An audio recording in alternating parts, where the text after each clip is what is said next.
नमस्कार दोस्तों, स्वागत है आप सबका आपके अपने चैनल मालती शर्मा पर।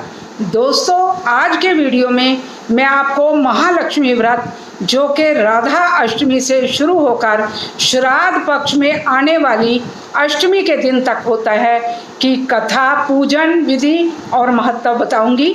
माँ महालक्ष्मी जी की पूजा साल में एक दिन ही की जाती है, जो कि इस साल 2020 में 10 सितंबर दिन गुरुवार को होगी।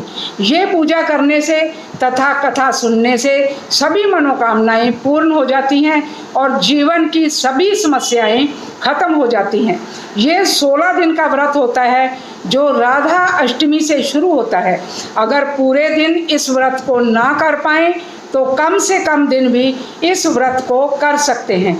महालक्ष्मी व्रत अष्टमी के दिन जो श्राद्धों में पड़ती है, इस व्रत को किया जाता है।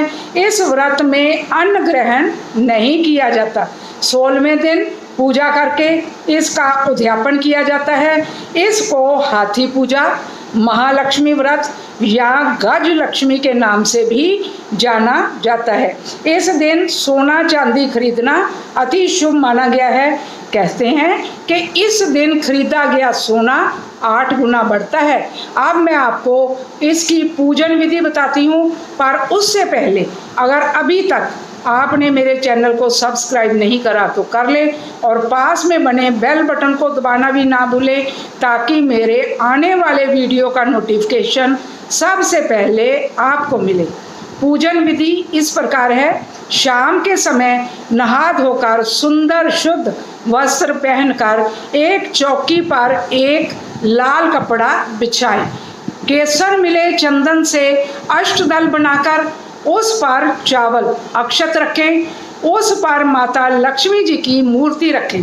फिर जल से भरा कलश स्थापित करें। अब कलश के पास माता लक्ष्मी जी की मूर्ति रखें।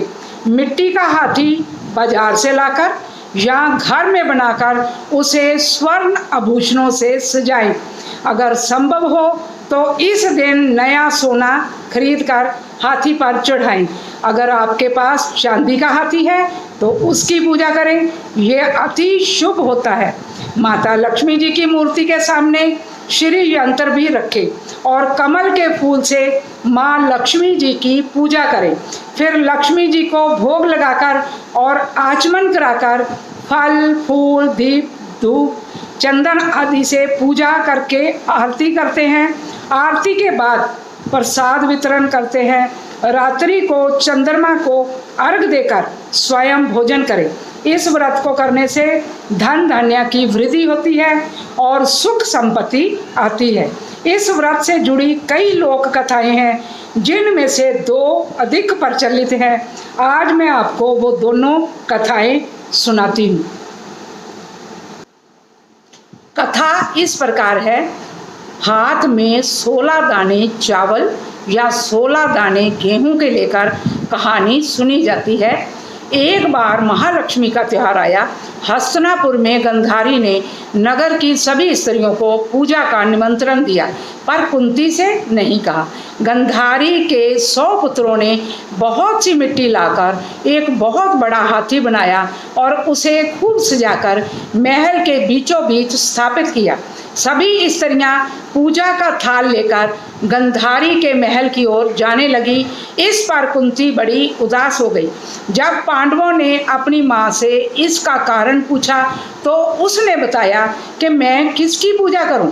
अर्जुन ने कहा, माँ तुम पूजा की तैयारी तो करो, मैं तुम्हारे लिए जीवत हाथी लेकर आता हूँ। अर्जुन इंद्र के यहाँ गए और जाकर अपनी माँ के पूजन हेतु जीवत ऐरावत हाथी ले आए। माता कुंती ने बड़े प्रेम के साथ हाथी का पूजन किया। सभी ने सुना कि माता कुंती के यहाँ तो स्वयं इंद्र का ऐरावत हाथी आया है, तो सभी कुंती के महल की ओर दौड़ पड़े। सभी ने वहां जाकर हाथी का पूजन किया। इस व्रत पर 16 बोल की कहानी 16 बार कही जाती है और हर कहानी सुनने के बाद चावल या गेहूं का जो दाने हाथ में लिए हैं उनको पूजा के स्थान पर अर्पित किया जाता है। इस दिन 16 पकवान भी बनाए जाते हैं और जिस दिन व्रत रखते हैं उस दिन कच्चे सूत का 16 तार वाला एक धागा तैयार किया जाता है, जिसको हल्दी लगाकर 16 गठाने उस पर लगाई जाती हैं और 16 बार कथा कहते हैं। और वो कथा इस प्रकार है। अमोती दमोतिरानी पोला पर ऊंचो सो पर पाटन गांव, यहाँ के राजा मगरसेन दमयंती रानी, कहे कहानी सुनो हो महालक्ष्मी देवी रानी, हमसे कहते तुमसे सुनते 16 बोल की कहानी। इस प्रकार 16 बार इसको बोलकर एक एक दाना चढ़ाते जाते हैं। एक बार कहानी और सुन लें। अमोती दमोतिरानी पोला पर ऊंचो सो पर पाटन गांव, यहाँ के राजा मगरसेन दमयंती रानी, कहे कहानी सुनो हो महालक्ष्मी देवी रानी, हमसे कहते तुमसे सुनते 16 बोल की कहानी। अब मैं आपको दूसरी कहानी सुनाती हूँ। एक दूसरी प्रचलित कथा, जिसके अनुसार प्राचीन काल में एक गरीब ब्राह्मण एक गांव में रहता था। वह नियम पूर्वक जंगल में विष्णु जी के मंदिर में जाकर पूजा किया करता था। उसकी पूजा को देखकर भगवान ने उस पर प्रसन्न होकर उसे साक्षात दर्शन दिए। भगवान ने उसे धन प्राप्त करने का उपाय बताया कि मंदिर के सामने एक स्त्री उपले थापने आती है। सुबह जाकर तुम उसे पकड़कर अपने घर चलने का आग्रह करना और तब तक ना छोड़ना जब तक वह तुम्हारे साथ चलकर रहने को तैयार ना हो जाए। वह मेरी पत्नी लक्ष्मी है। उसको तुम्हारे घर जाते ही तुम्हारा घर धन धान्य से पूर्ण हो जाएगा। इतना कहकर विष्णु भगवान अंतर्ध्यान हो गए और ब्राह्मण अपने घर चला गया। दूसरे दिन वह सुबह 4 बजे उठकर ही मंदिर के सामने जाकर बैठ गया। लक्ष्मी जी उपले थापने आई तो उसको ब्राह्मण ने पकड़ लिया और अपने घर चलकर रहने की प्रार्थना करने लगा। लक्ष्मी जी समझ गई ये सब विष्णु जी की ही करतूत है। तब लक्ष्मी जी बोली, तुम अपनी पत्नी सहित मेरा 16 दिन तक व्रत करो, फिर 16वें दिन रात्रि को चंद्रमा की पूजा करो और उत्तर दिशा में मुझे पुकारना, तब तुम्हारा मनोरथ पूरा होगा। ब्राह्मण ने ऐसा ही किया। जब रात्रि को चंद्रमा की पूजा करके उत्तर दिशा में आवाज़ लगाई तो लक्ष्मी जी आई और अपना वचन पूरा किया।